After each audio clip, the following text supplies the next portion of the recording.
Une feuille de concours de saut à la perche se présente de la manière suivante. Vous avez différentes informations essentielles telles que l'ordre du concours, le dossard, le nom et prénom de l'athlète, la catégorie, le club, puis les différentes hauteurs de barres du concours. Il est possible qu'il soit de votre rôle d'ajouter les différentes barres. Les montées de barres sont prévues par l'organisation. Vers la fin de l'échauffement, les athlètes doivent vous signaler leur première barre et la position de leur poteau. Pour bien repérer la première barre d'un athlète, notez à côté du club de l'athlète sa première barre et tirez un trait de la manière suivante dans les cases supérieures. Ainsi, ici, vous indiquez que Clara aura une première barre à 2,50 m, puisque la première case libre est celle de 2,50 m. Vous indiquerez juste sous la case de la première barre la position des poteaux. Ici, Clara a demandé des poteaux à 70.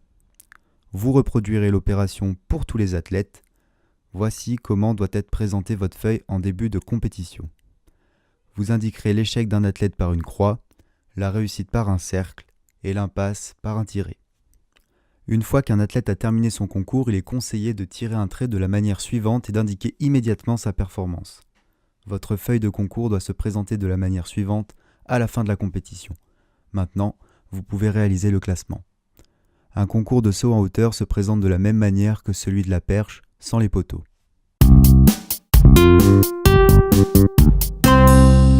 Maintenant, voici une feuille de concours de longueur. Vous retrouvez les différentes informations essentielles telles que l'ordre du concours, le dossard de l'athlète, le nom et prénom de l'athlète, la catégorie et le club.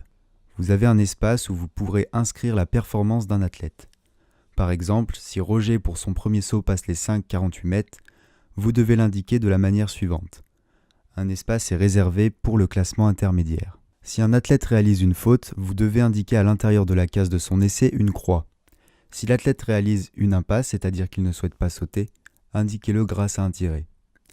Une fois que tous les athlètes ont réalisé leurs 3 premiers sauts, il faut réaliser un classement intermédiaire.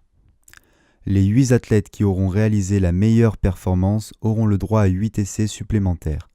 Il faut bien réaliser le classement intermédiaire pour déterminer le nouvel ordre de passage qui sera l'inverse du classement, c'est-à-dire que la personne qui aura réalisé la 8e meilleure performance sautera en premier, la 7e meilleure performance en deuxième et ainsi de suite. Une fois le concours terminé, vous pouvez indiquer la meilleure performance puis réaliser le classement.